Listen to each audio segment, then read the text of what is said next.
Learning objectives. In this chapter, the user would learn the following in detail: image processing, speech, audio, telecommunication, graphics, image enhancement, 3D rendering, navigation, GPS, correlation, machine vision, frequency domain filtering. 3D rendering, virtual presentation of the true 3D world, fascinated humanity for centuries. Seeking a being there experience, we have developed various visual devices capable of mimicking the appearance of a 3D object or scene. Such devices use mechanical, optical, or electro-optical means to simulate a field of light that produces a different projection on the retinas of the viewer's two eyes. The brain interprets the disparity of these light patterns as depth. This process is known as binocular stereophysis. Different 3D display technologies offer distinct benefits but are also plagued by unique deficiencies. From the early days of stereoscope, mid-19th century, through parallax, stereograms, early 20th century, polarized 3D movies, personal stereo cameras 1950s, and holography 1960s and 1970s, to quality 3D films by IMAX team, IMA, XTM 1980s and 1990s, and electronic 3D today. Advances in materials, electronics and optics have led to significant improvements in 3D image quality, visual comfort and benefit, cost ratio. Planar stereoscopic displays. A stereoscope delivers two 2D images through partitioned optical channels to a viewer's eyes, a principle of operation shared by all stereoscopic displays. The stereoscope uses two separate lenses and two printed or electronic images. Head-mounted or Google-based electronic display systems use a similar channel partitioning technique. Stereoscopic displays with glasses. Glasses-based stereoscopic imaging uses filters or shutters, one for each eye of each viewer, to present left and right channels of view information from a single display or screen. Glasses-based systems have the great advantage of being able to provide an entire audience with a 3D imaging and experience with a reasonable economy. Wavelength division multiplexing. The introduction of color in printing photography and now electronic displays provides a natural mechanism for left-right view channel separation based on spectrum division. Spectral transmission curves of practical Anaglip dual band Roscoex filters, orange, red and brilliant blue. The simplest division of the visible light spectrum, 370 to 730 nm, is into two bands, for example 370 to 550 nm and 550 to 730 nm. Since ideal brick wall optical filters cannot be realized in practice, a typical transmission characteristics are similar to those shown in figure that correspond to red left and blue right lenses. The basic Anaglip method places the left image data in the red channel of a color photograph or electronic display and the right image data in the blue channel. Although there exists some flexibility in composing the green channel, this strongly depends on spectral characteristics of the glasses. For example, with red-blue or red cyan, glasses placing the right image data in the green channel leads to much improved depth perception over placing of the left image data there since blue-green or cyan-green mixtures fall in the pass band of the right spectacle, unlike the red-green mixtures that do not match well the left lens. Multi-band filters.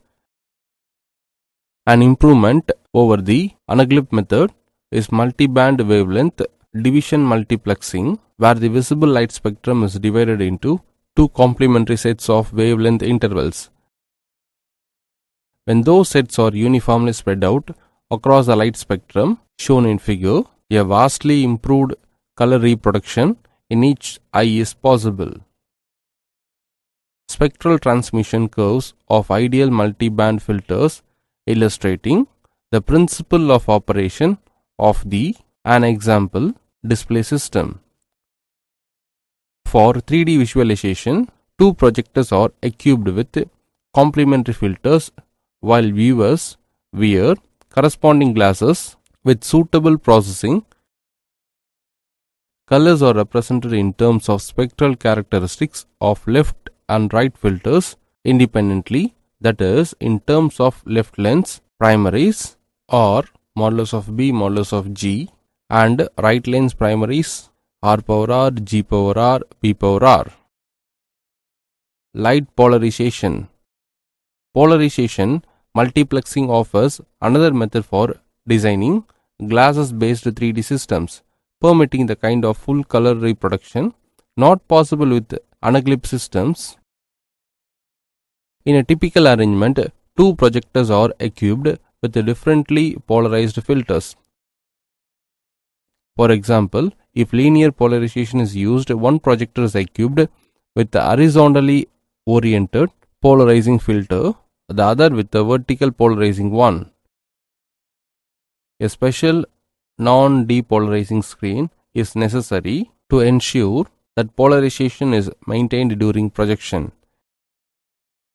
When a viewer uses correspondingly polarized glasses, each eye captures light from ideally one view only, producing a sensation of depth. Light shuttering. The image alignment and light output issues can be resolved by employing shuttered glasses, example, liquid crystal shutters, instead of polarized glasses. Rather than light polarization, light blocking is applied by means of fast switching lenses that, working in synchronism with the screen, become opaque when the unintended view is rendered on the screen and transparent when the intended view is displayed. Autostereoscopic displays. Autostereoscopic techniques are directly applicable to electronic displays and the viewers need not wear glasses. The two major multiplexing techniques are parallax barrier displays, originally called parallax stereograms, and micro-lens displays, often called just lenticulars.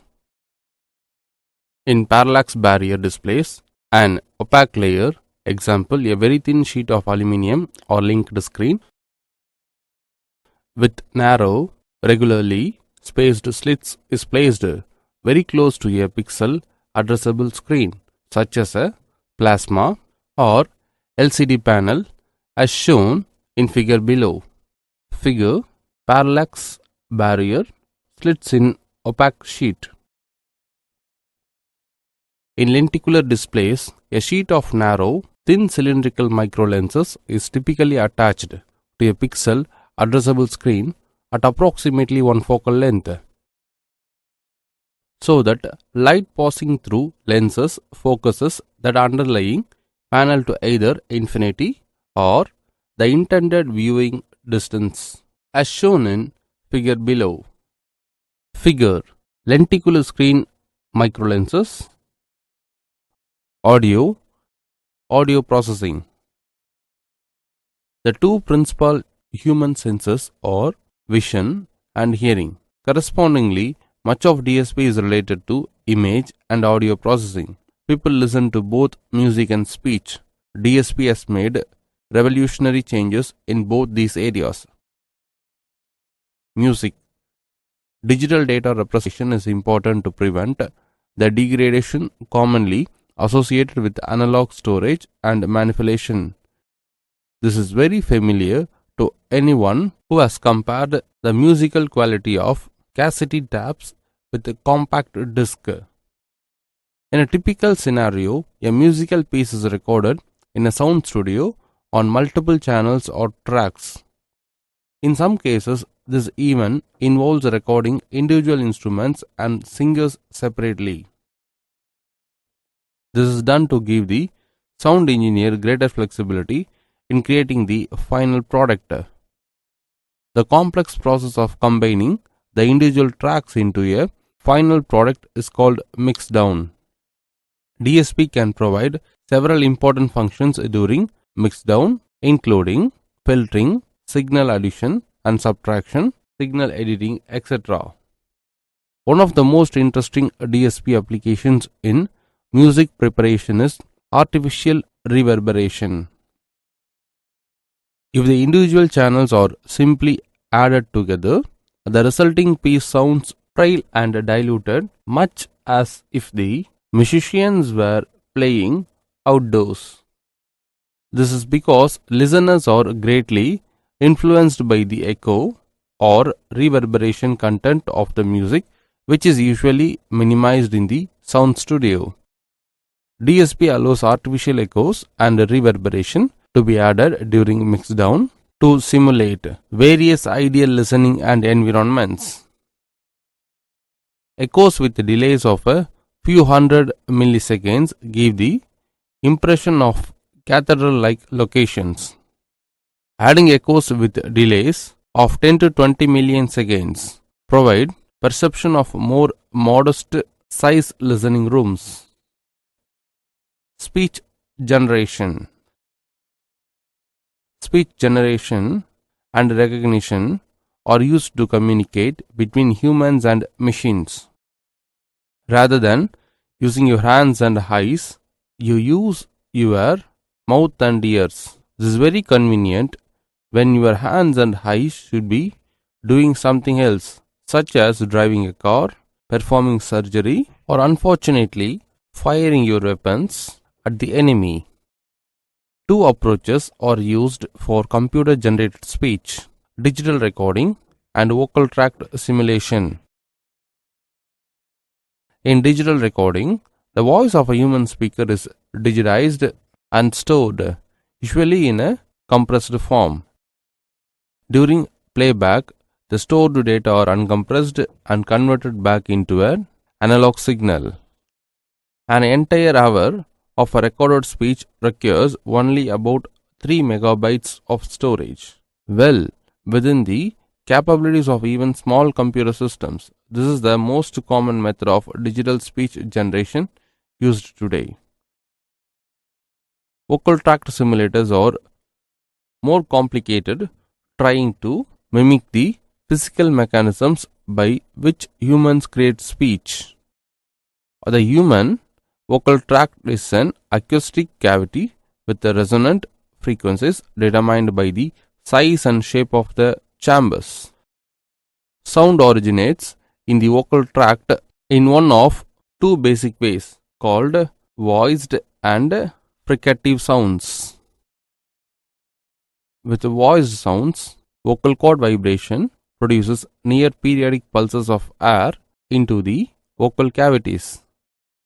In comparison, fricative sounds originate from the noisy air turbulence at narrow constrictions such as the teeth and lips. Vocal tract simulators operate by generating digital signals that resemble these two types of excitation. The characteristics of the resonant chamber are simulated by passing the excitation signal through a digital filter with similar resonances. This approach was used in one of the very early DSP success stories, the Speak and Spell, a widely sold electronic learning aid for children. Speech recognition. The automated recognition of human speech is immensely more difficult than speech generation. Speech recognition is a classic example of things that the human brain does well, but digital computers do poorly. Digital computers can store and recall vast amounts of data, perform mathematical calculations at blazing speeds, and do repetitive tasks without becoming bored and inefficient. Unfortunately, present day computers perform very poorly when faced with raw sensory data. Teaching a computer to send you a monthly electric bill is easy. Teaching the same computer to understand your voice is a major undertaking. Digital signal processing generally approaches the problem of voice recognition in two steps: feature extraction followed by feature matching. Each word in the incoming audio signal is isolated and then analyzed to identify the type of excitation and resonate frequencies. These parameters are then compared with previous examples of spoken words to identify the closest match. Often, these systems are limited to only a few hundred words, can only accept speech with distinct pauses between words, and must be retrained for each individual speaker. While this is adequate for many commercial applications, these limitations are humbling when compared to the abilities of human hearing. There is a great deal of work to be done in this area, with the tremendous financial rewards for those that produce successful commercial products. Correlation. Cross correlation. The cross correlation between two real signals x and y is given by Cxy of t equivalents to integral minus infinity to plus infinity x of t into y of t minus t into dt. When converted to digital, Cxy of m equivalents to summation n equal to minus infinity to plus infinity xn into yn minus m, where the time shift t or m is called the lag. There is an important special case called autocorrelation. When y is taken to be x, it might seem strange to compare a signal with itself, but the lag means that we are actually comparing the signal at different times. Thus, autocorrelation can assist in detecting periodicities.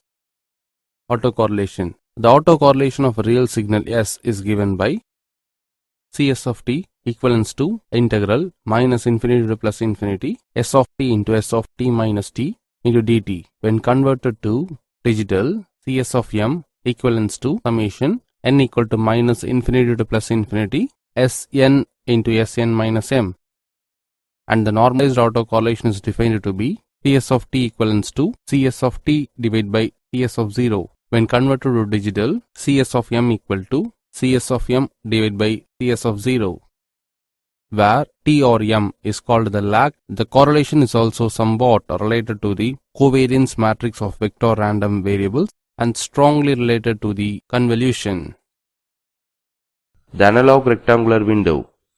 S of t equal to 1 for modulus of t less than 1 and 0 else is depicted in figure A.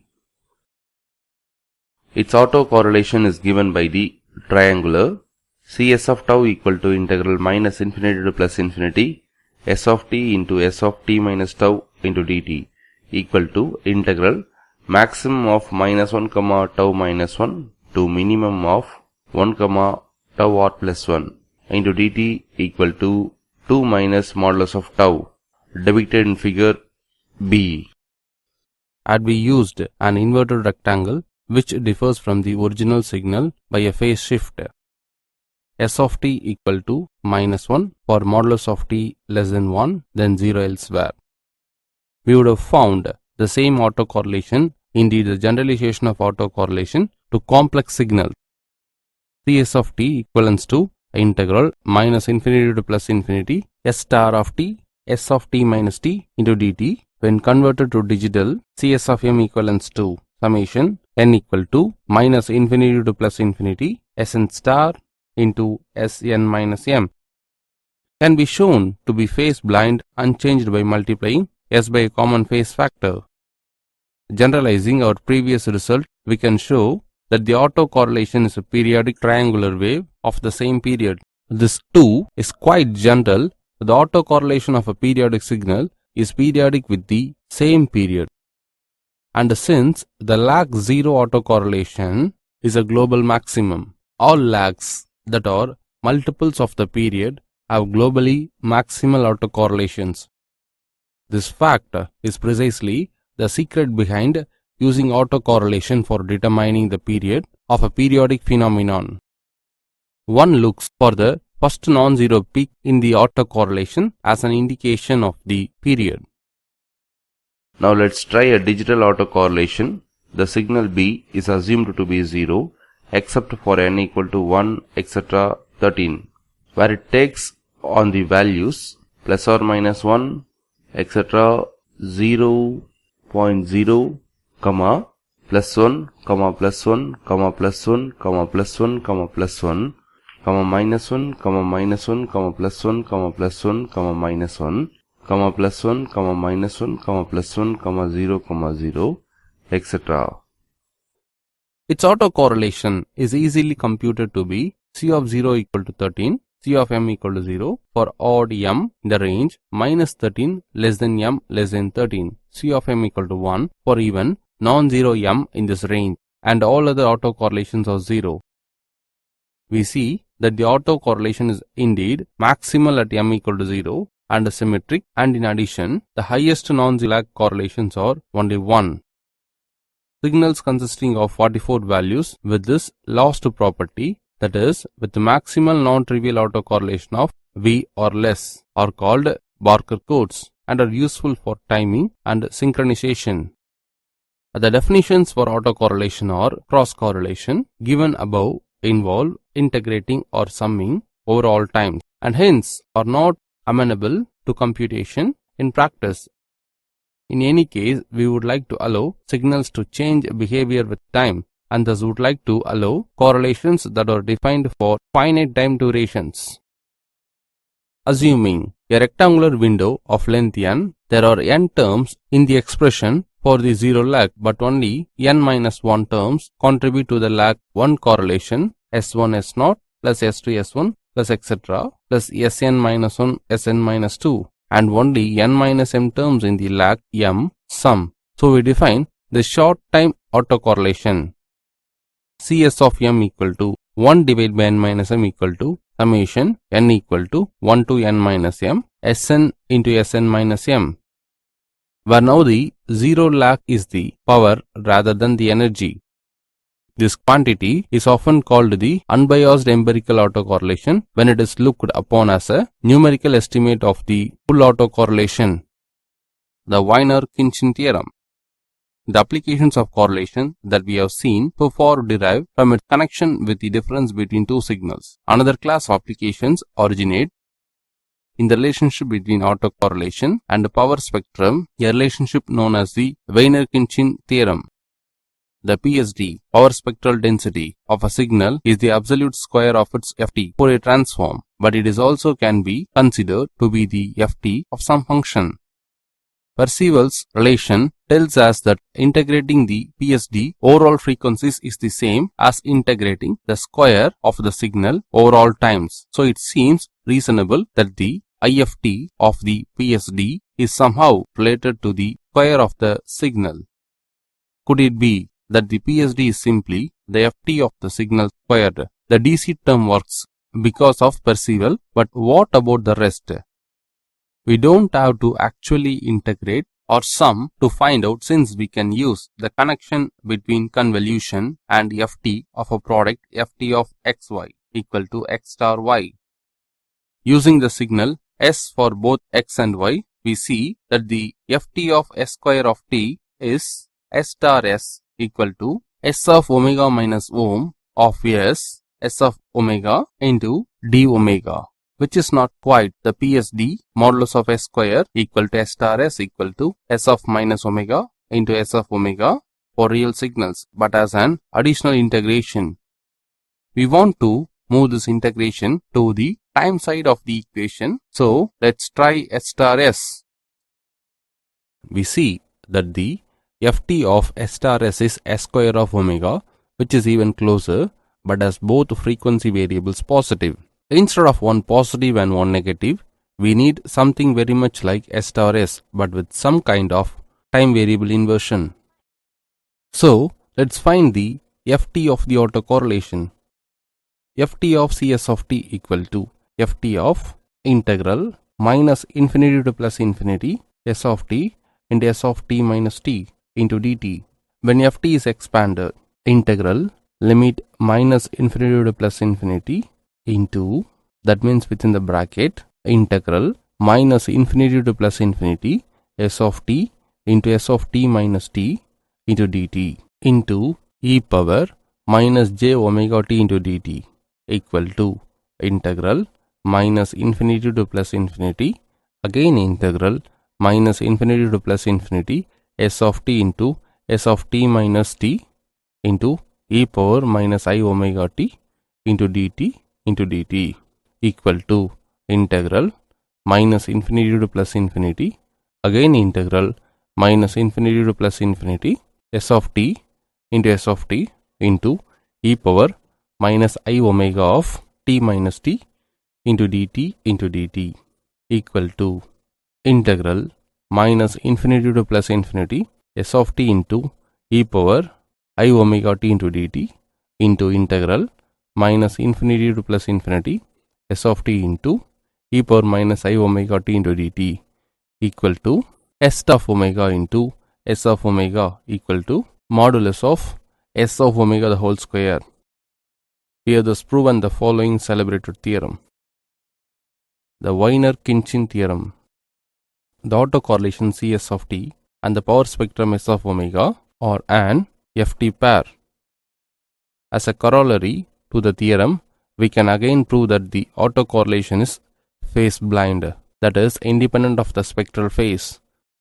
Two signals with the same power, spectral density but different spectral phase will have the same autocorrelation function, and hence an infinite number of signals have the same autocorrelation.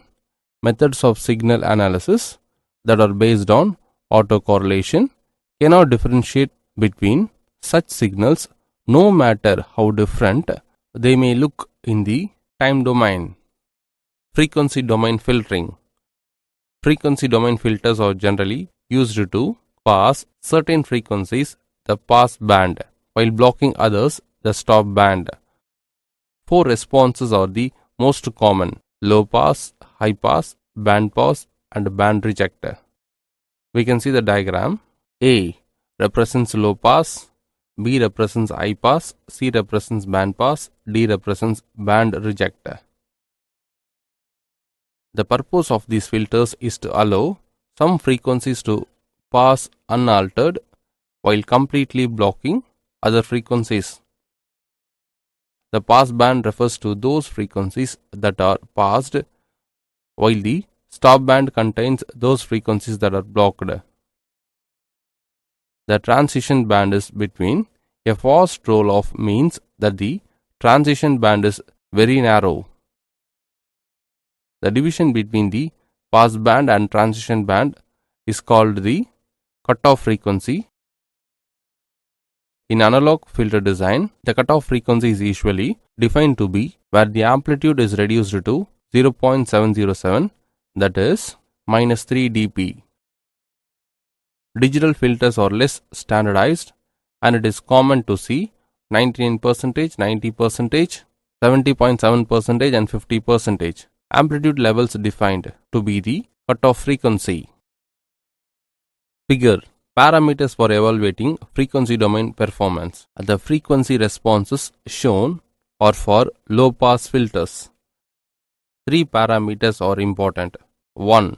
Roll-off sharpness shown in A and B. 2. Pass band ripple shown in C and D. 3. Stop band attenuation shown in E and F. To separate closely spaced frequencies, the filter must have a fast roll-off. For the passband frequencies to move through the filter unaltered, there must be no passband ripple. Lastly, to adequately block the stop band frequencies, it is necessary to have good stop band attenuation.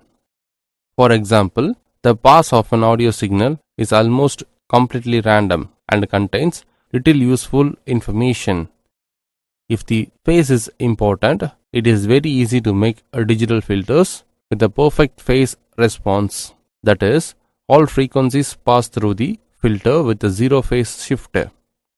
Starting with filter kernel n samples long, the FFT calculates the frequency spectrum consisting of an n-point real part and an n-point imaginary part.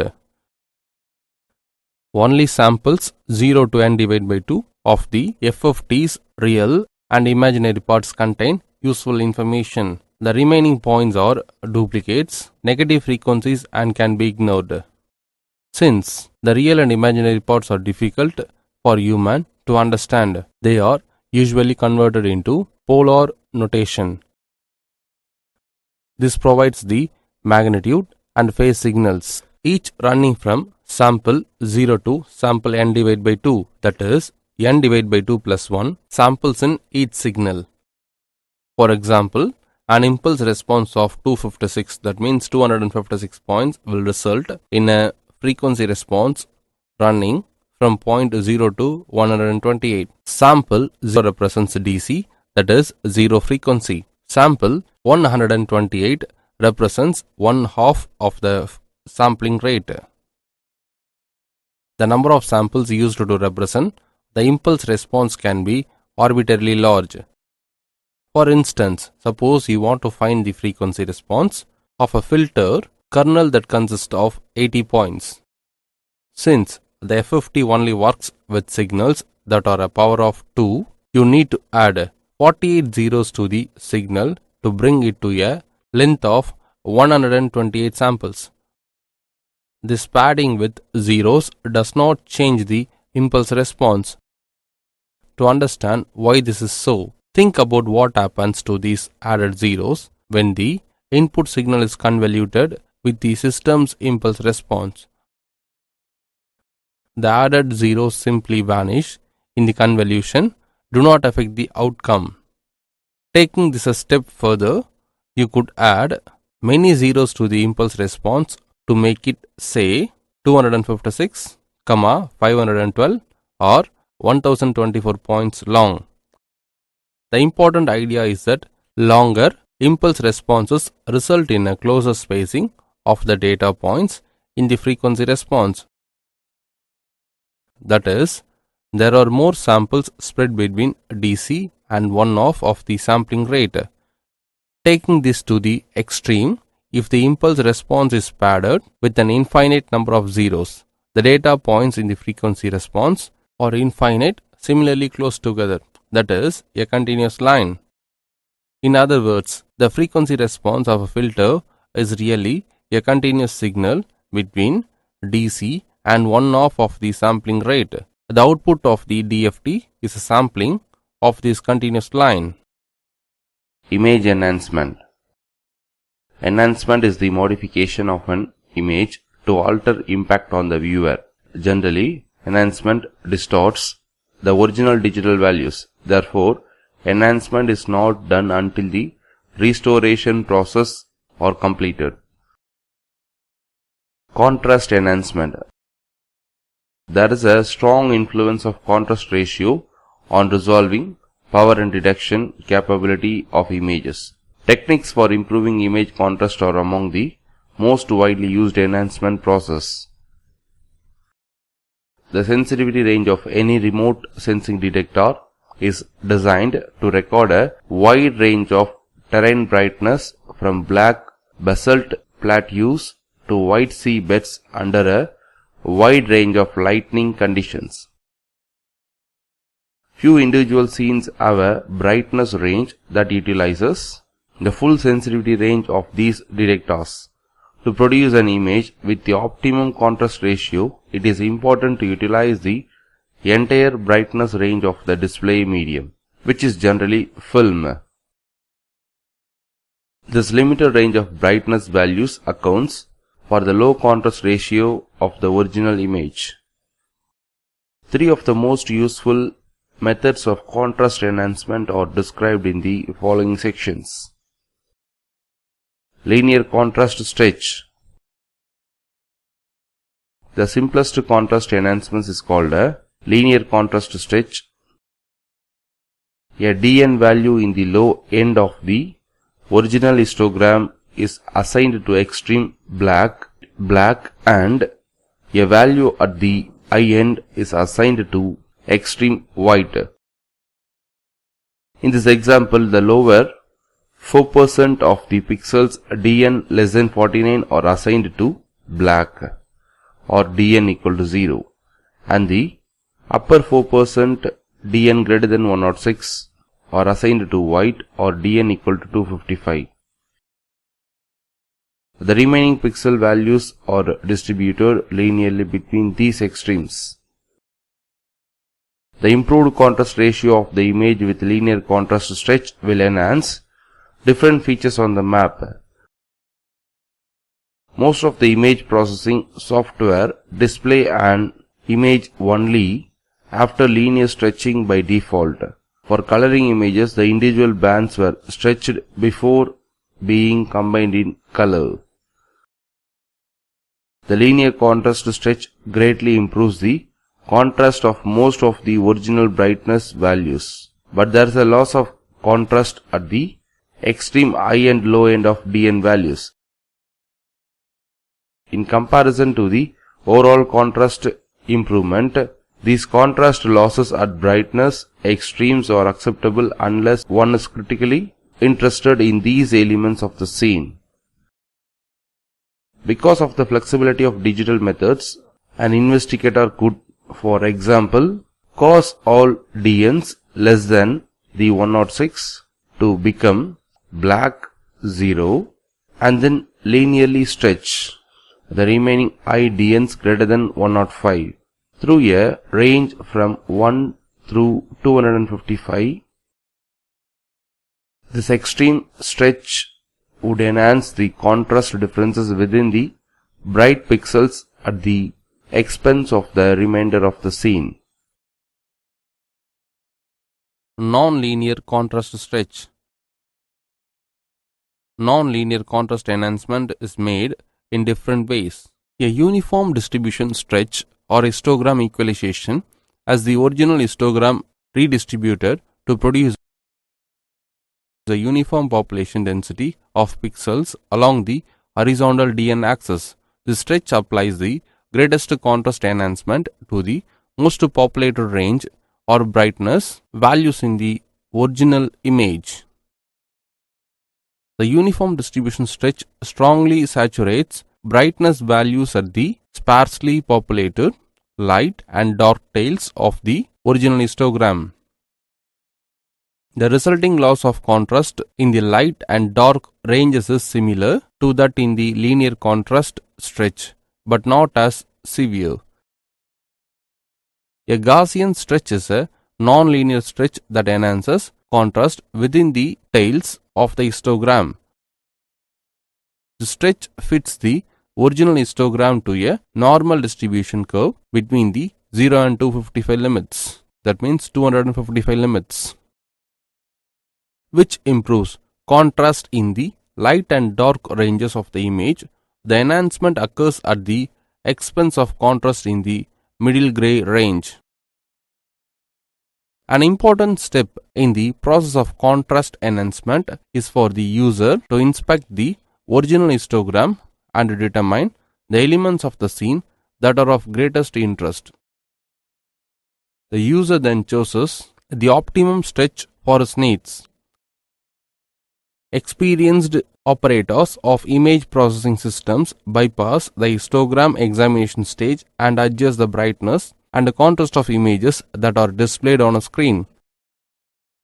For some scenes, a variety of stretched images are required to display fully the original data. It should be noted that contrast enhancement should not be done until other processing is completed, because the stretching distorts like original values of the pixels. Intensity, hue, and saturation transformations.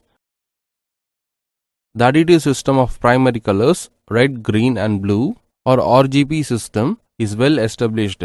An alternate approach to color is the intensity, hue, and saturation system IHS, which is useful because it presents colors more nearly as the human observer perceives them. The IHS system is based on the color sphere, in which the vertical axis represents intensity, the radius is saturation, and the circumference is hue. Intensity high axis represents brightness variations and ranges from black 0 to white 255. No color is associated with this axis. QH represents the dominant wavelength of color. Hue values commence with 0 at the midpoint of red tones and increase counterclockwise around the circumference of the sphere to conclude with the 255 adjacent to 0. Saturation S represents the purity of color and ranges from 0 at the center of the color sphere to 255 at the circumference.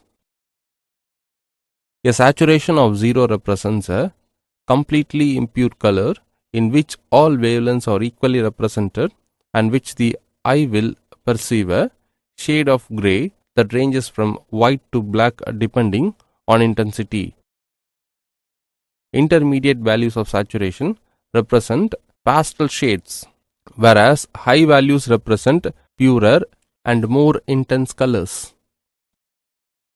The range from 0 to 255 is used here for consistency with the 8-bit scale. Any range of values 0 to 100, for example, could as well be used as IHS coordinates. Buchanan, 1979, describes the IHS system in detail. When any three spectral bands of a sensor data are combined in the RGB system, the resulting color images typically lack saturation, even though the bands have been contrast stretched. The undersaturation is due to the high degree of correlation between spectral bands. High reflectance values in the green band, for example, are accompanied by high values in the blue and red bands, so pure colors are not produced. To correct this problem, a method of enhancing saturation was developed that consists of the following steps. Transform any three bands of data from the RGB system into the IHS system, in which the three component images represent intensity, hue, and saturation. The equations for making this transformation are described below. I equal to R plus G plus B, H equal to G minus B divided by I minus 3B, S equal to I minus 3B divided by I. The intensity image is dominated by albedo and topography. Sunlit slopes will have high intensity values, bright tones. Water has low values. Vegetation has intermediate intensity values, as do most of the rocks. In the U image, the low DNs are used to identity reduce in the sphere. Vegetation has intermediate to light grey values assigned to the green U. The lack of blue hues is shown by the absence of very bright tones. The original saturation image will be very dark because of the lack of saturation in the original data. Only the shadows and rivers are bright, indicating high saturation of these features. Apply a linear contrast stretch to the original saturation image. Note the overall increased brightness of the enhanced image. Also note the improved discrimination between terrain types. Transform the intensity, hue, and enhanced saturation images from the IHS system back into 3 images of the RGB system. These enhanced RGB images were used to prepare the new color composite image of which will be a significant improvement over the original image. In the IHS version, note the wide range of colors and improved discrimination between colors. The following description of the IHS transformation is a summary of the work of R. Hayden, Chart and Stout, 1982. Any perceived color is described by a unique set of IHS values in the RGB system. However, different combinations of additive primaries can produce the same color.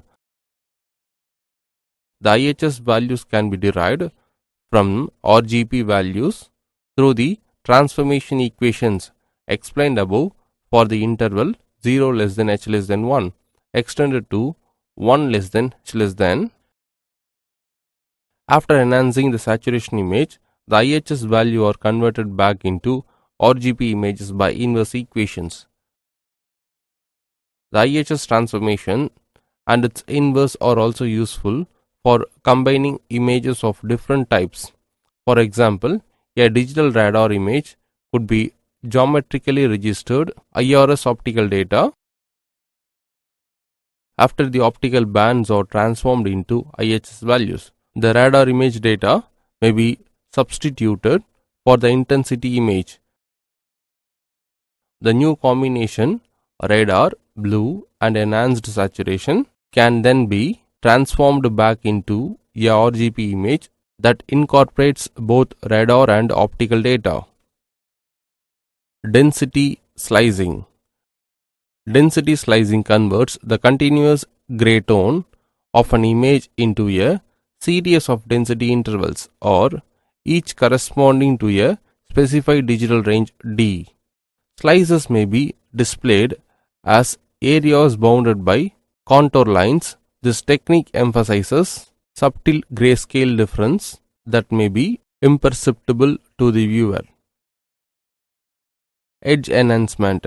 Most interpreters are concerned with recognizing linear features in images such as joints and lineaments. Geographers map man-made linear features such as highways and canals. Some linear features may occur as narrow lines against a background of contrasting brightness. Others are the linear contact between adjacent areas of different brightness. In all cases, linear features are formed by edges. Some edges are marked by pronounced difference that may be difficult to recognize. Contrast enhancement may emphasize brightness differences associated with some linear features. This procedure, however, is not specific for linear features because all elements of the scene are enhanced equally, not just the linear elements. Digital filters have been developed specifically to enhance edges in images and fall into two categories: directional, non-directional. Non-directional filters. Laplacian filters are non-directional filters as they enhance linear features having almost any orientation in an image. The exception applies to linear features oriented parallel with the direction of filter movement. These features are not enhanced. A typical Laplacian filter is a kernel with the high central value 0 at each corner and -1 at the center of each edge. The Laplacian kernel is placed over a 3 by 3 array of original pixels, and each pixel is multiplied by the corresponding value in the kernel. The 9 resulting values, 4 of which are 0 and 4 are negative numbers, are summed. The resulting value for the filter kernel is combined with the central pixel of the 3 by 3 data array, and this new number replaces the original dn of the central pixel. The effect of the edge enhancement operation can be evaluated by comparing profiles A to B of the original and the filter data. The original data has a regional background value of 40 that is intersect by a darker north tending lineament and background with a contrast ratio of 40 by 35 or 1.14. In the enhanced profile, the contrast ratio is 45 divided by 30 or 1.50, which is a marked enhancement. In addition, the image of the original lineament, which was 3 pixels wide, has been widened to 5 pixels in the filtered version, which further enhances its appearance. In the eastern portion of the original dataset, the background values 40 change to values of 45 along a north tending linear contact. In an image, this contact would be a subtle tonal lineament between brighter and darker surfaces. The original contrast 45 divided by 40 equal to 1.13 is enhanced by 27% in the filter image. 50 divided by 35 equal to 1.43. After the value of the filter has been calculated and prior to combining it with the original central data pixel, the calculated value may be multiplied by a weighting factor. The weight factor can be less than 1 or greater than 1 in order to diminish or to accentuate the effect of the filter. The weighted filter value is less than combined with the central original pixel to produce the enhanced image. A. Original data set and Laplacian filter kernel. B. Filtered data set. C. Profile of the original data along A to B. D. Profile of the filtered data along A to B. Non-directional edge enhancement using a Laplacian filter. Directional filters. Directional filters are used to enhance specific linear trends in an image. A typical directional filter, figure 7a, consists of two kernels, each of which is an array of 3 by 3 pixels. The left kernel is multiplied by the cos A, where A is the angle relative to north of the linear direction to be enhanced. The right kernel is multiplied by sin A. Angles in the northeast quadrant are considered negative. Angles in the northwest quadrant are positive. The filter can be demonstrated by applying it to a data set in which a brighter area, dn equal to 40, is separated from a darker area, dn equal to 35, along a total lineament that tends northeast, a equal to minus 45. The profile A to B shows the brightness difference dn equal to 5 across the lineament. Figure A. Directional filter kernel. Figure B. Original data, edge direction is north 45 degree, east minus. Figure C. Kernel values. Figure D. Sum of original data and kernel values. Figure edge enhancement using a directional filter. The filter is demonstrated by applying it to the array of 9 pixels shown by the box over the original data set. The sequence of operations is as follows. Number 1. Place the right filter kernel over the array of original pixels and multiply each pixel by the corresponding filter value. When these 9 resulting values are summed, the filter result is 10. Number 2. Determine the sine of the angle sin minus 45 equal to minus 0.71 and multiply this by the filter result minus 0.71 into 10 to give a 0 filter value of minus 7. Number 3. Place the left filter kernel over the pixel array and repeat the process. The resulting value is minus 7. Number 4. Sum the two filtered values minus 14. This value replaces the central pixel in the array of the original data when steps 1 through 4 are applied to the entire pixel array. The resulting filtered values are those shown in the array. The filtered values for each pixel are then combined with the original value of the pixel to produce the array. The contrast ratio of the lineament in the original data set 40 divided by 35 equal to 1.14 is increased in the final data set to 40 divided by 21 equal to 1.90, which is a contrast enhancement of 67%. As shown in profile A to B, the original lineament occurs across an interface only 1 pixel wide.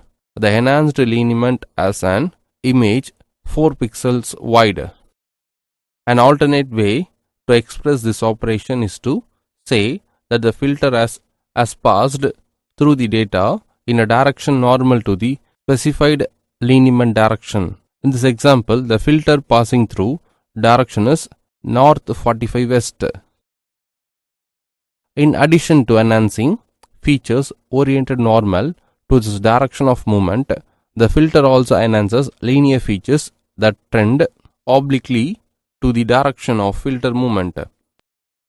As a result, many additional edges of diverse orientations are enhanced. The directionality of the filter may also be demonstrated by passing the filter in a direction parallel with the linear trend. As a result, these fractures appear subdued, whereas north and northeast tending features are strongly enhanced. Producing synthetic stereo images. Ground control points may be used to register image pixel arrays to other digitized datasets such as topographic maps. This registration causes an elevation value to be associated with each image pixel. With this information, the computer can then displace each pixel in a scan line relative to the central pixel of that scan line. Pixels to the west of the central pixel are displaced westward by an amount that is determined by the elevation of the pixels. The same procedure determines eastward displacement of pixels east of the central pixel.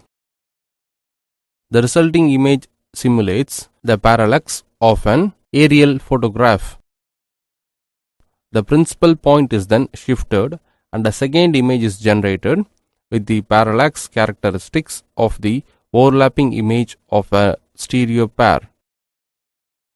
A synthetic stereo model is superior to a model from side lapping portions of adjacent Landsat images because the vertical exaggeration can be increased and the entire image may be viewed stereoscopically. Two disadvantages of computer synthesized stereo images are that they are expensive and that a digitized topographic map must be available for elevation control. The digitized magnetic data are registered to the Landsat band so that each Landsat pixel has an associated magnetic value. The stereoscopic transformation is then used to produce a stereo pair of Landsat images in which magnetic values determine the vertical relief in the stereo model.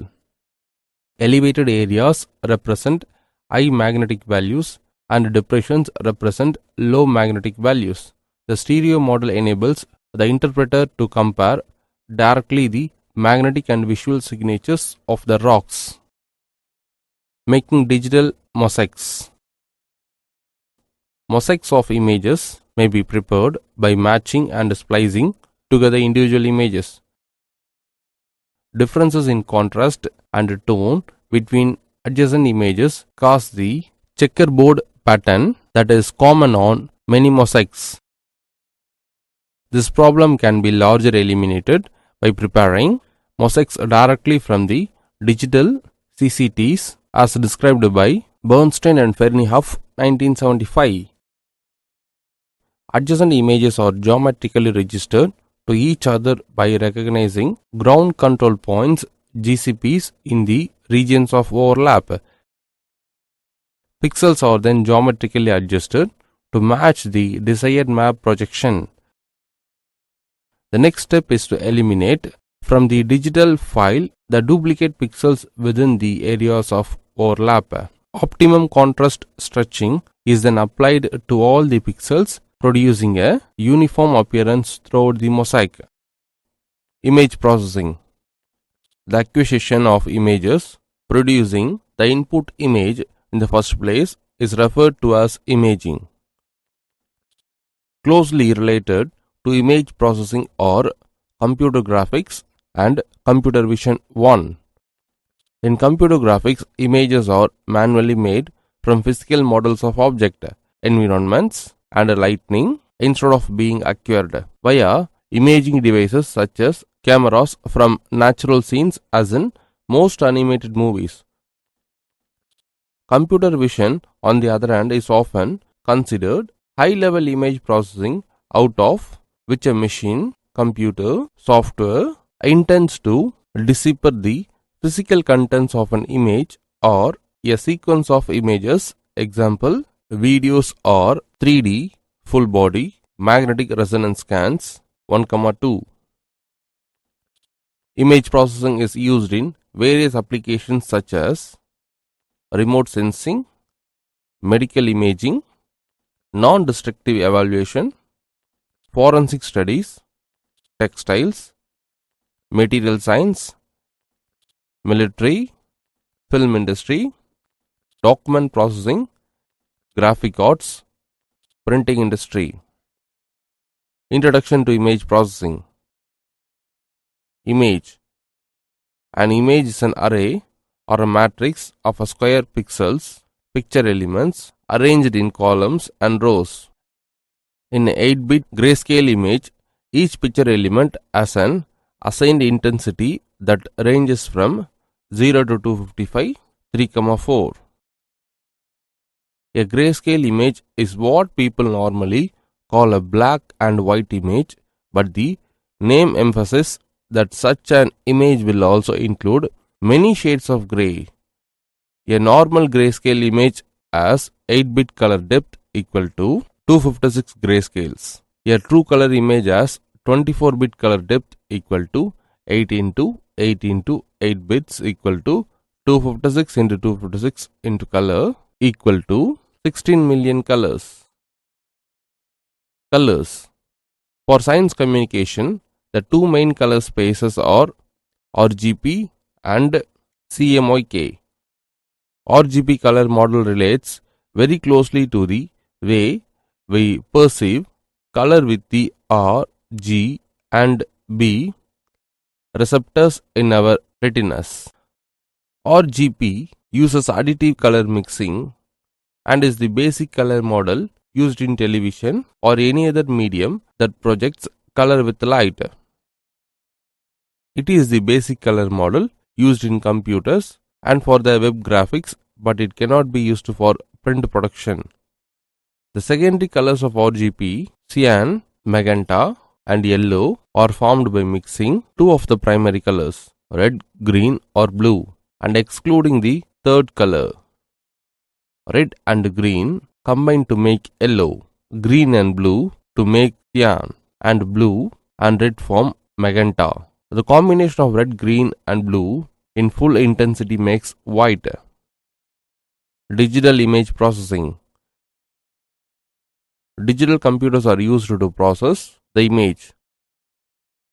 The image will be converted to digital form using a scanner digitizer and then process it. It is defined as the subjecting numerical representations of objects to a series of operations in order to obtain a desired result. It starts with one image and produces a modified version of the same. It is therefore a process that takes an image into another. The term digital image processing generally refers to processing of a two-dimensional picture by a digital computer. In a broader context, it implies digital processing of any two-dimensional data. A digital image is an array of real numbers represented by a finite number of bits. The principal advantage of digital image processing methods is its versatility, repeatability, and the preservation of original data precision. The various image processing techniques are image representation, image pre-processing, image enhancement, image restoration, image analysis, image reconstruction, image data compression. Image representation. An image defined in the real world is considered to be a function of two real variables, for example f of x comma y, with f as the amplitude, example brightness, of the image at the real coordinate position x comma y. The enhancement process itself does not increase the inherent information content in the data. It simply emphasizes certain specified image characteristics. Enhancement algorithms are generally interactive and application dependent, as shown in figure. A kind of array matrix is used in MATLAB. By using MATLAB tool, we can convert the image. Here we are converting a kind of array matrix using MATLAB tool. The 2D continuous image f of x comma y is divided into n rows and m columns. The intersection of a row and a column is called as pixel. The value assigned to the integer coordinates m comma n, with m equal to 0, 1, 2, etc. capital M minus 1, and n equal to 0, 1, 2, etc. capital N minus 1 is f of m comma n. In fact, in most cases f of x comma y, which we might consider to be the physical signal that impinges on the face of a sensor. Typically, an image file such as BMP, JPEG, TIFF, etc. has some header and picture information. A header usually includes details like format identifier, typically first information, resolution, number of bits or pixels, compression type, etc. Figure: division of rows of columns. Image processing. Scaling. The theme of the technique of magnification is to have a closer view by magnifying or zooming the interested part in the imagery. By reduction, we can bring the unmanageable size of data to a manageable limit. For resampling an image, nearest neighborhood linear or cubic convolution techniques are used. Reduction. To reduce a digital image to the original data, every mth row and mth column of the original imagery is selected and displayed. Another way of accomplishing the same is by taking the average in m cross m block and displaying this average after proper rounding of the resultant value. Advantages: no scaling on associated resampling degradations. Shear can be implemented very efficiently. Image enhancement techniques. Sometimes images obtained from satellites, unconventional, and digital cameras lack in contrast and brightness because of the limitations of imaging subsystems and illumination conditions while capturing image. Images may have different types of noise. In image enhancement, the goal is to accentuate certain image features for subsequent analysis or for image display. Examples include contrast and edge enhancement, pseudo-coloring, noise filtering, sharpening, and magnifying. Image enhancement is useful in feature extraction, image analysis, and an image display. The enhancement process itself does not increase the inherent information content in the data. It simply emphasizes certain specified image characteristics. Enhancement algorithms are generally interactive and application dependent. Some of the enhancement techniques are contrast stretching, noise filtering, histogram modification. Contrast stretching. Some images, example over water bodies, deserts, dense forests, snow, clouds, and under hazy conditions over heterogeneous regions or homogeneous, that is, they do not have much change in their levels. In terms of histogram representation, they are characterized as the occurrence of very narrow peaks. Homogeneity can also be due to the incorrect illumination of the scene. Histogram modification. Histogram has a lot of importance in image enhancement. It reflects the characteristics of image. By modifying the histogram, image characteristics can be modified. One such example is histogram equalization. Histogram equalization is a non-linear stretch that redistributes pixel values so that there is approximately the same number of pixels with each value within a range. The result approximates a flat histogram. Therefore, contrast is increased at the peaks and lessened at the tails. Image analysis. Image analysis is concerned with making quantitative measurements from an image to produce a description of it. In the simplest form, this task could be reading a label on a grocery item, sorting different parts on an assembly line, or measuring the size and orientation of blood cells in a medical image. More advanced image analysis systems measure quantitative information and use it to make a sophisticated decision, such as controlling the arm of a robot to move an object after identifying it, or navigating an aircraft with the aid of images acquired along its trajectory. Image analysis techniques require extraction of certain features that aid in the identification of the object. Segmentation techniques are used to isolate the desired object from the scene so that measurements can be made on it subsequently. Quantitative measurements of object features allow classification and description of the image. Image segmentation. Image segmentation is the process that subdivides an image into its constituent parts or objects. The level to which this subdivision is carried out depends on the problem being solved. That is, the segmentation should stop when the objects of interest in an application have been isolated. Example, in autonomous air to ground target acquisition, suppose our interest lies in identifying vehicles on a road. The first step is to segment the road from the image and then to segment the contents of the road down to potential vehicles. Image thresholding techniques are used for image segmentation. Classification. Classification is the labeling of a pixel or a group of pixels based on its gray value. Classification is one of the most often used methods of information extraction. In classification, usually multiple features are used for a set of pixels, that is, many images of a particular object are needed.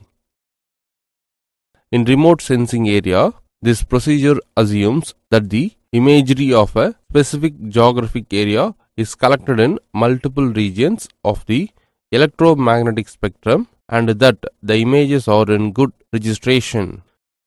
Spectrum is a band of colors as seen in a rainbow, produced by a separation of the components of light by their different degrees of refraction according to wavelength.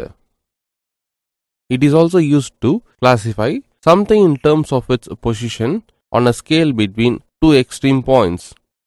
The process of multispectral classification can be performed using either of the two methods, supervised or unsupervised. In supervised classification, the identity and location of some of the land cover types such as urban, wetland, forest, etc. are known prior through a combination of fieldworks and top sheets. These areas are commonly referred as training sites because the spectral characteristics of these known areas are used to train the classification algorithm for eventual land cover mapping of remainder of the image. Machine vision. Machine vision MV refers to both industrial and non-industrial applications where operational guidance is provided to equipment for the execution of functions based on the capture and analytical processing of images. In essence, this is providing sight or vision to otherwise blind equipment. This greatly enhances the capabilities of the equipment, resulting in improved product quality, increased productivity, and decreased cost. Machine vision is extensively used in factory automation for automated inspection and robot guidance. Machine vision is also found in security systems, currency inspection machines, and printers, scanners. Machine vision systems. Machine vision systems represent an extensive area belonging to the digital signal processing with vast applications nowadays. For industrial environment, robotics, vehicular avionics, space technology, multimedia, entertainment, security, medicine, scientific, and so on. Nevertheless, mostly these techniques cannot be achieved offline due to the physical constraints of the complex environment and the context where they are applied. Additionally, as the systems are becoming complex, huge computational resources are demanding, mostly if hard real-time constraint is required. The hardware implementation and the acceleration of the systems are gaining importance nowadays in order to accomplish with the requirements of the systems being usually needed to keep a scrupulous trade-off between accuracy, efficiency, and power consumption. The use of GPUs, cells, FPGAs, and DSPs as accelerators thus achieves speedups of orders of magnitude versus any optimized CPU implementation.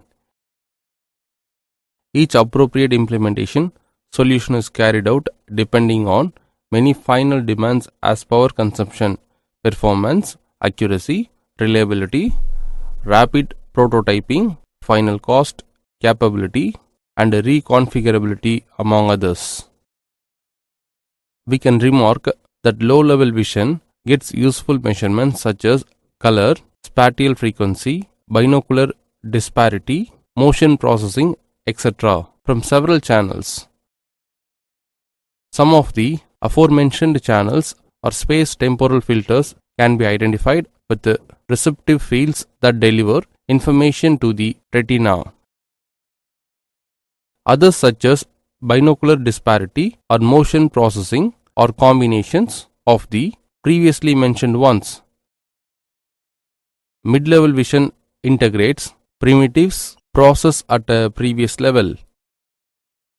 Information delivered at this stage corresponds to real-world inferences such as ego motion and independent moving objects IMOs. They are called casual actions or object candidates in connection with any multimodal characterization. Examples of these are the combination of luminance measurements to infer lightness shape from shading, perceptual grouping, figure configuration, etc.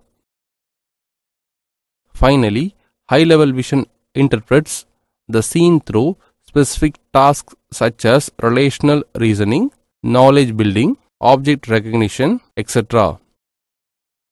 Components of an example machine vision system. A simple machine vision system will consist of the following: an optical sensor, a black and white camera, lighting, camera interface card for computer known as frame grabber, computer software to process images, digital signal hardware or a network connection to report results. The optical sensor determines when a part moving on a conveyor is in position to be inspected.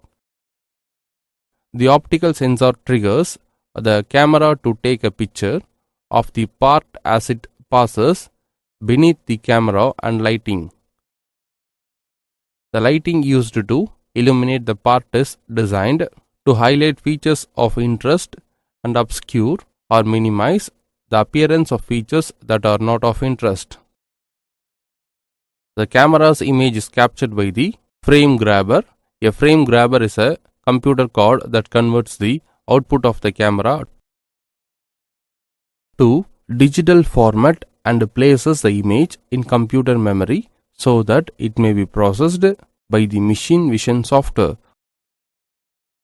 The software will typically take several steps to process an image.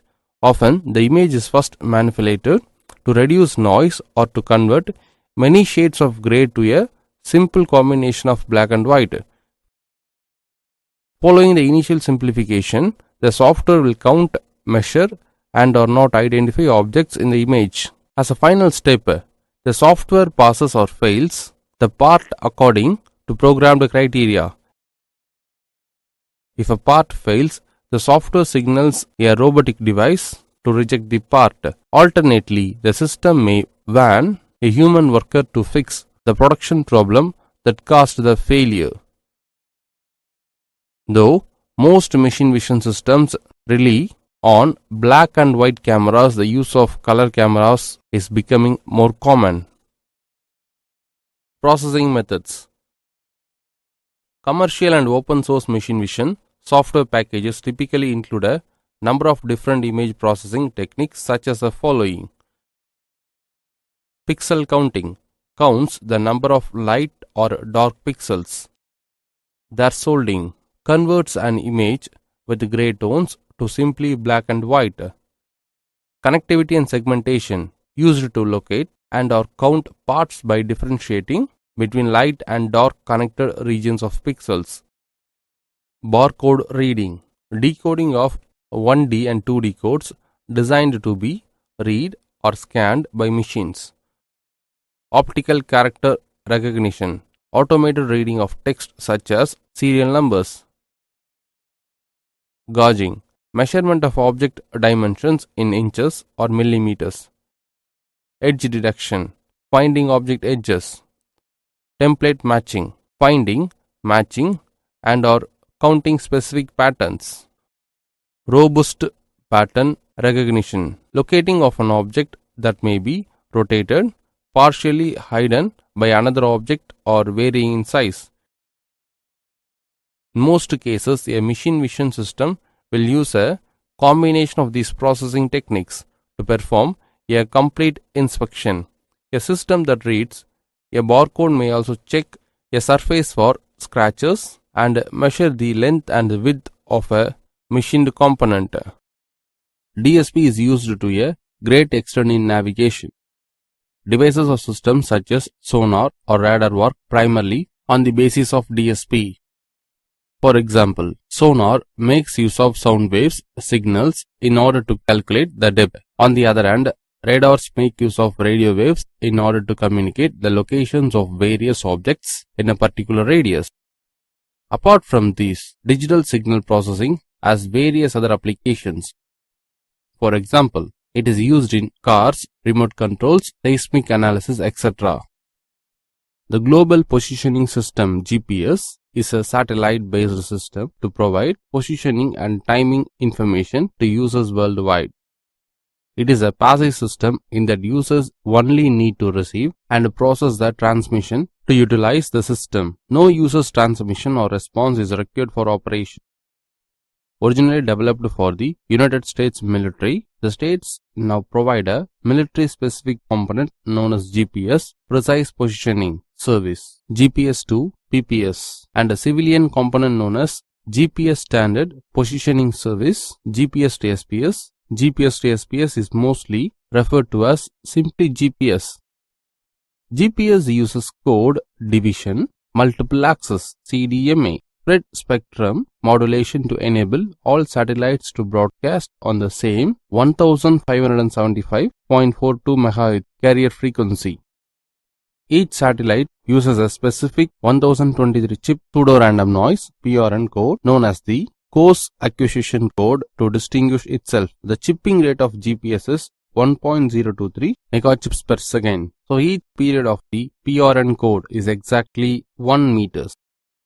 The data rate for the system is 50 bits per second. The binary PRN codes and data are modular 2 combined and modulated onto the carrier using binary phase shift keying (BPSK). The resulting null-to-null bandwidth, which contains over 90% of the broadcast energy, is twice the chipping rate or approximately 2 MHz. GPS receivers must utilize CDMA signal processing to despread the wideband signal and extract the data bits.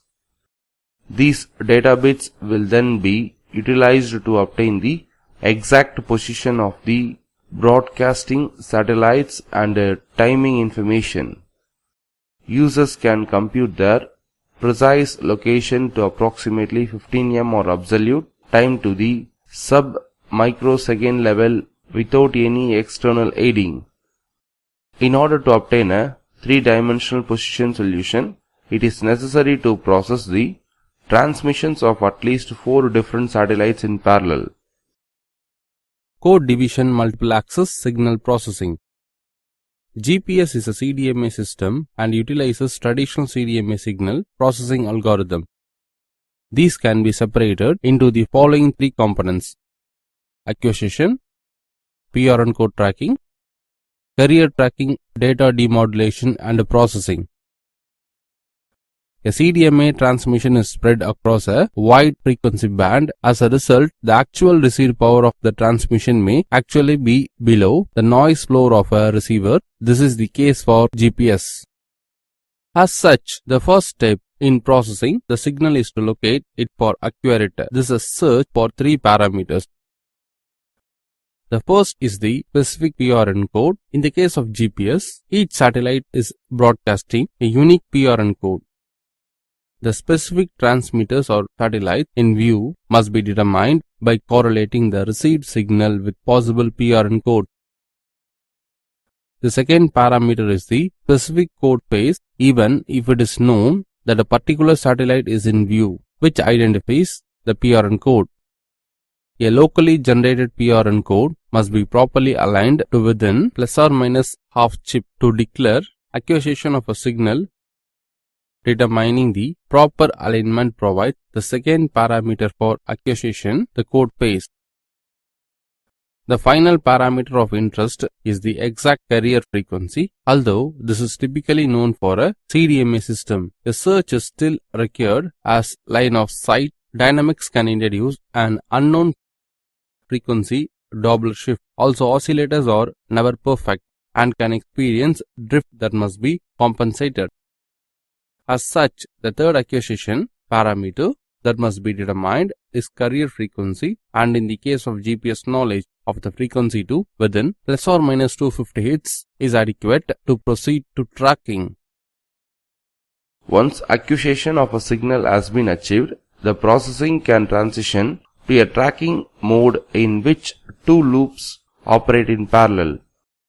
One loop, the code tracking loop, typically uses an early late closed loop system to track the PRN code and despread the signal. The second loop, typically a COSTAS loop for BPSK signals, will track the phase frequency of the carrier, demodulate the data bits and process the resulting data. The 2 loops are coupled in that the code tracking loop requires a carrier frequency phase estimate in order to do code correlation, while the carrier tracking loop can only function if the PRN code is removed from the incoming signal. Traditional GPS receiver design. In the figure we can see the traditional GPS receiver design. An antenna is connected to an RF signal conditioning component, amplification, filtering, frequency down conversion, and sampling.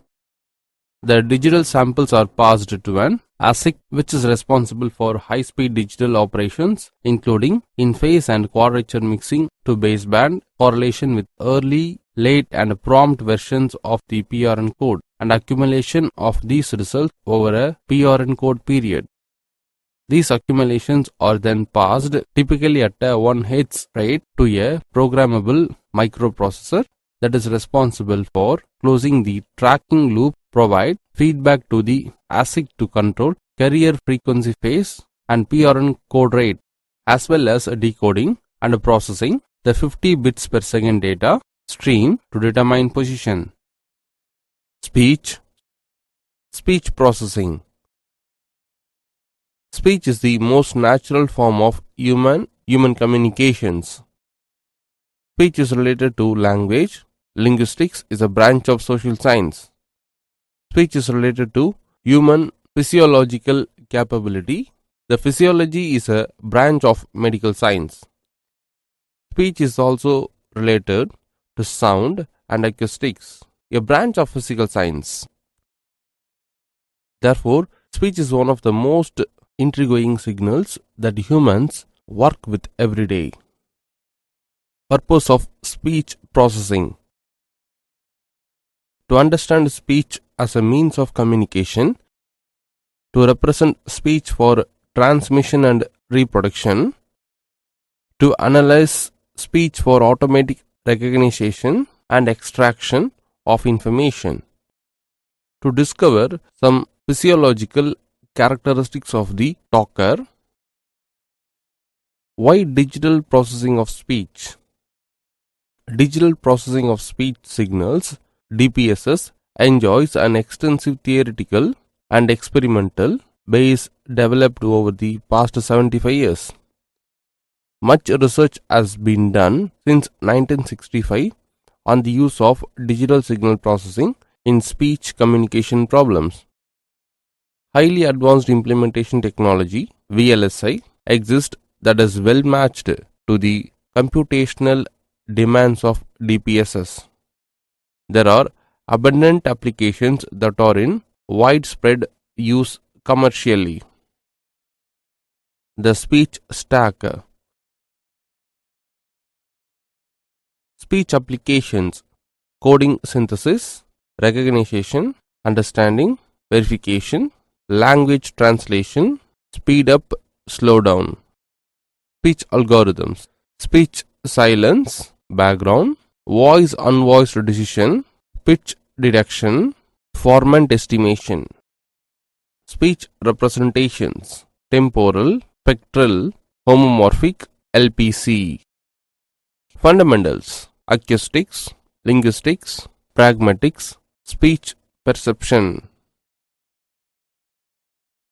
Speech applications.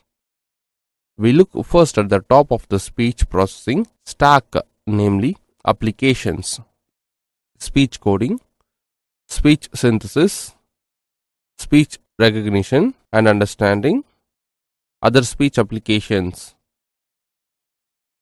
Speech coding. Speech coding is the process of transforming a speech signal into a representation for efficient transmission and storage of speech. Narrowband and broadband, wired telephony, cellular communications, voice over IP, VoIP, to utilize the internet as a real-time communications medium. Secure voice for privacy and encryption for national security applications. Extremely narrowband communications channels, example, battlefield applications using HF radio. Storage of speech for telephone answering machines, IVR systems, pre-recorded messages. Speech encoding. Encoding. Continuous time signal XC of t, sampled signal X of n, transformed representation Y of n, bit sequence Y caps of n. Decoding. Digital data Y dash of n, decoded data X dash of n, analog signal X dash C of t. Speech synthesis. Synthesis of speech is the process of generating a speech signal using computational means for effective human-machine interactions, machine reading of text or email messages, telematics feedback in automobiles, talking agents for automatic transactions, automatic agent in customer care call center, handheld devices such as foreign language, phrase books, dictionaries, crossword, puzzle helpers, announcement machines that provide information such as stock quotes, airlines schedules, weather reports, etc. Examples: Soliloquy from Helmet, Gettysburg Address, third grade story. Pattern matching problems: speech recognition, speaker recognition, speaker verification, word spotting, automatic indexing of speech recordings. Speech recognition and understanding. Recognition and understanding of speech is a process of extracting usable linguistic information from a speech signal in support of human-machine communication by voice command and control (CNC) applications. Example: simple commands for spreadsheets, presentation graphics, appliances, voice dictation to create letters, memos, and other documents. Natural language, voice dialects with machines to enable help desk call centers. Voice dialing for cell phones and from PDAs and other small devices. Agent services such as calendar entry and update, address list modification and entry, etc. Other speech applications: speaker verification for secure access to premises, information, virtual spaces. Speaker recognition for legal and forensic purposes, national security, also for personalized services. Speech enhancement for use in noisy environments to eliminate echo, to align voices with video segments, to change voice qualities, to speed up or slow down pre-recorded speech. Example: talking books, rapid review of material, careful scrutinizing of spoken material, etc. Potentially to improve intelligibility and naturalness of speech. Language translation to convert spoken words in one language to another to facilitate natural language dialogues between people speaking different languages, that is, tourist business people. Speech signal production. Message source tends to linguistic construction, tends to articularity production, tends to acoustic propagation, tends to electronic transduction under speech waveform. Conventional studies of speech signs use speech signals recorded in a sound booth with little interference or distortion. Practical applications require use of realistic or real-world speech with noise and distortions. Speech production generation model. Message formulation. Desire to communicate an idea, a wish, a request, comma, etc. implies express the message as a sequence of words. Desire to communicate. Message formulation under text string. I need some string. Please get me some string. Where can I buy some string?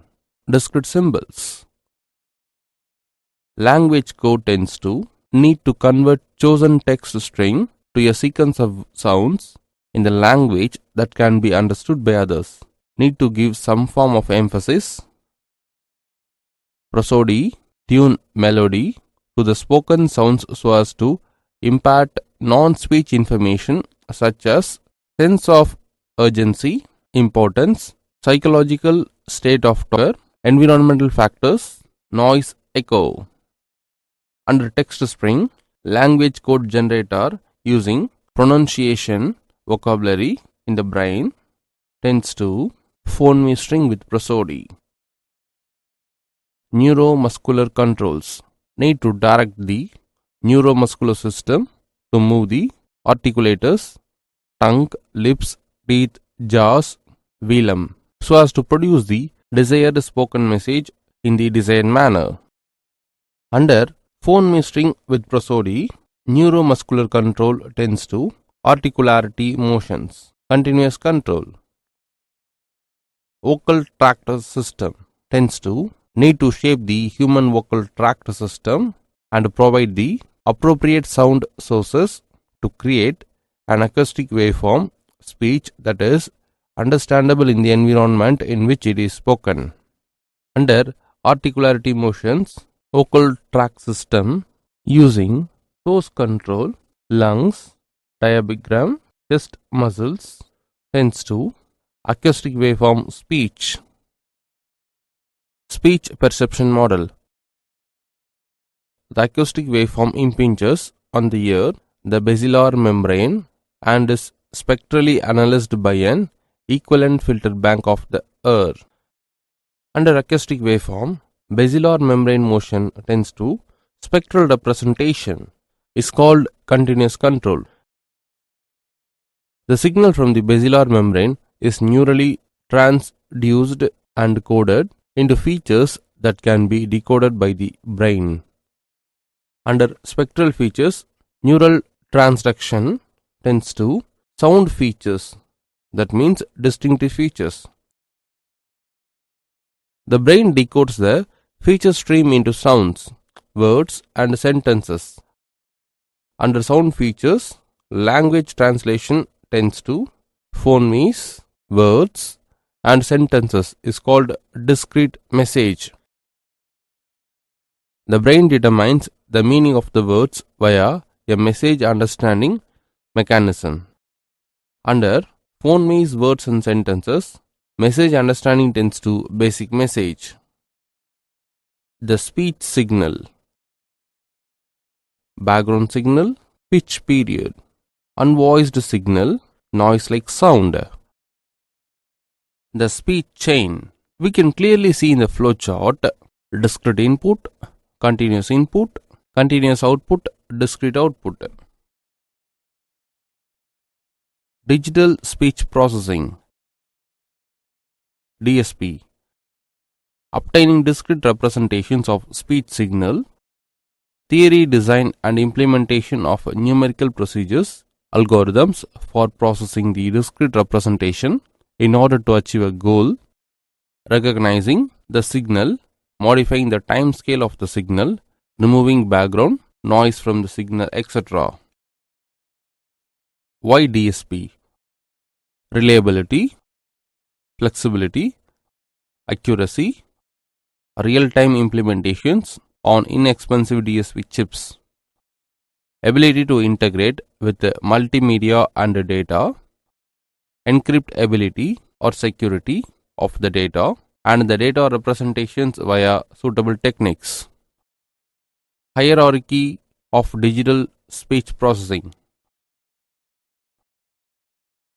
Representation of speech signals divides into two: waveform representations, parametric representations. Waveform representations tends to preserve wave shape through sampling and quantization. Parametric representation tends to represent signal as output of a speech production model. And also, parametric representations divides into two: excitation parameters, then vocal tract parameters. Excitation parameter tends to pitch, voiced, unvoiced, noise, transients. Vocal tract parameter tends to spectral articularity. Speech processing applications. Speech communication applications are: number 1, a digital transmission and storage. Under this we can see cell phones. VoIP vocoder tends to conserve bandwidth, encryption, seamless voice and data. Number 2, speech synthesis Under this, messages, IVR call centers, telematics. Number 3. Speaker verification and identification. Under this, secure access and forensics. Number 4. Speech recognition. Under this, dictation, command and control, agents, NL voice dialects, call centers, help desk. Number 5. Aids to the handicapped. Under this, readings for the blind, speed up and slow down of speech rates. Number 6. Enhancement of signal quality. Under this, noise and echo removal, alignment of speech and text. Some typical speech communications applications. The speech stack. Applications: coding, synthesis, recognition. Processing algorithms: speech, silence detection, pitch detection, format analysis. Signal representations: temporal, short time spectrum, homomorphic, linear predictive. Fundamental science technology: DSP theory, acoustics, linguistics, perception, etc. Telecommunication. Telecommunications is about transferring information from one location to another. This includes many forms of information: telephone conversations, television signals, computer files, other types of data. To transfer the information, you need a channel between the two locations. This may be a wire pair, radio signal, optical fiber, etc. Telecommunications companies receive payment for transferring their customers' information, while they must pay to establish and maintain the channel. The financial bottom line is simple: the more information they can pass through a single channel, the more money they make. DSP have revolutionized the telecommunications industry in many areas: signaling, tone generation and detection, frequency band shifting, filtering to remove power line hum, etc. 3 specific examples from the telephone network will be discussed here: multiplexing, compression, echo control. Multiplexing. There are approximately 1 billion telephones in the world. At the press of a few buttons, switching networks allow any one of these to be connected to any other in only a few seconds. Until the 1960s, a connection between two telephones required passing the analog voice signals through mechanical switches and amplifiers. One connection required one pair of wires. In comparison, DSP converts audio signals into a stream of serial digital data. Since bits can be easily intertwined and later separated, many telephone conversations can be transmitted on a single channel. For example, a telephone standard known as the T-carrier system can simultaneously transmit 24 voice signals. Each voice signal is sampled 8000 times per second using an 8-bit compound logarithmic compressed analog to digital conversion. This results in each voice signal being represented as 64,000 bits per second, and all 24 channels being contained in 1544 megabits per second. This signal can be transmitted about 6000 feet using ordinary telephone lines of 22 gauge copper wire, a typical interconnection distance. The financial advantage of digital transmission is enormous. Wire and analog switches are expensive, digital logic gates are cheap. Compression. When a voice signal is digitized at 8000 samples per second, most of the digital information is redundant. That is, the information carried by any one sample is largely duplicated by the neighboring samples. Dozens of DSP algorithms have been developed to convert digitized voice signals into data streams that require fewer bits per second. These are called data compression algorithms. Matching uncompression algorithms are used to restore the signal to its original form. These algorithms vary in the amount of compression achieved and the resulting sound quality. In general, reducing the data rate from 64 kilobits per second to 32 kilobits per second results in no loss of sound quality. When compressed to a data rate of 8 kilobytes per second, the sound is noticeably affected but still usable for long distance telephone networks. The highest achievable compression is about 2 kilobits per second, resulting in sound that is highly distorted but usable for some applications such as military and undersea communications. Echo control. Echoes are a serious problem in long distance telephone connections. When you speak into a telephone, a signal representing your voice travels to the connecting receiver, where a portion of it returns as an echo. If the connection is within a few hundred miles, the elapsed time for receiving the echo is only a few milliseconds. The human ear is accustomed to hearing echoes with these small time delays, and the connection sounds quite normal. As the distance becomes larger, the echo becomes increasingly noticeable and irritating. The delay can be several hundred milliseconds for intercontinental communications and is particularly objectionable.